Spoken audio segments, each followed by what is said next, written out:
De quelle couleur étaient les dinosaures ? Au début des années 2000, n'importe quel paléontologue vous aurait répondu qu'il n'en savait rien, puisque la peau ou les plumes ne se fossilisent que très rarement. Et lorsque c'est le cas, le processus même de fossilisation fait perdre la couleur originale de l'animal, au profit de la couleur du minéral qui compose le fossile. La plupart des artistes s'inspirent donc des reptiles ou des oiseaux actuels, mais quand on voit la variété de plumage chez les oiseaux, autant vous dire que ça ne nous aide pas beaucoup pour supposer la couleur des dinosaures. Jusqu'à ce qu'une découverte majeure ne vienne rattraper la fantaisie des paléo-artistes.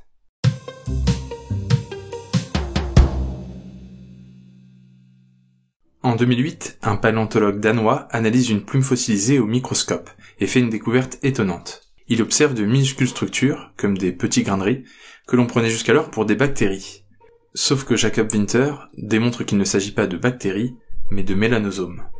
Un mélanosome, c'est quoi ? Ce sont des sacs qui contiennent de la mélanine. La mélanine, c'est un pigment, présent chez tous les animaux, qui sert à protéger des rayons du soleil, mais qui sert aussi à créer des couleurs. Grâce à la technologie de pointe, comme des microscopes électroniques à balayage, nous pouvons observer les mélanosomes de très près, et même connaître leur forme. Oui, parce que les mélanosomes n'ont pas tous la même forme. Certains sont longs et étroits, et d'autres sont courts et larges. Et ça, c'est un renseignement précieux, parce qu'ils produisent des couleurs différentes selon leur forme.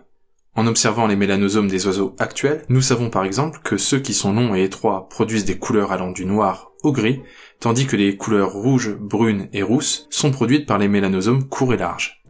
Et vu que les oiseaux ne sont rien de plus que des dinosaures, ceux qui ont survécu à la crise du Crétacé-Tertiaire, les paléontologues ont supposé que ce qui était vrai chez les oiseaux l'était aussi chez les dinosaures qui se sont éteints.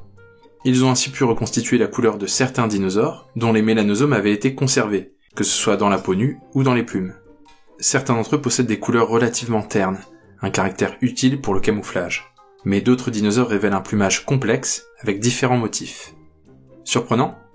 Pas vraiment, puisque de nombreux paléontologues soupçonnaient déjà que les plumes jouaient un rôle dans la parade sexuelle. En attendant, dépêchez-vous de colorier vos dinosaures avant que les paléontologues ne suppriment cette dernière liberté qu'il vous reste.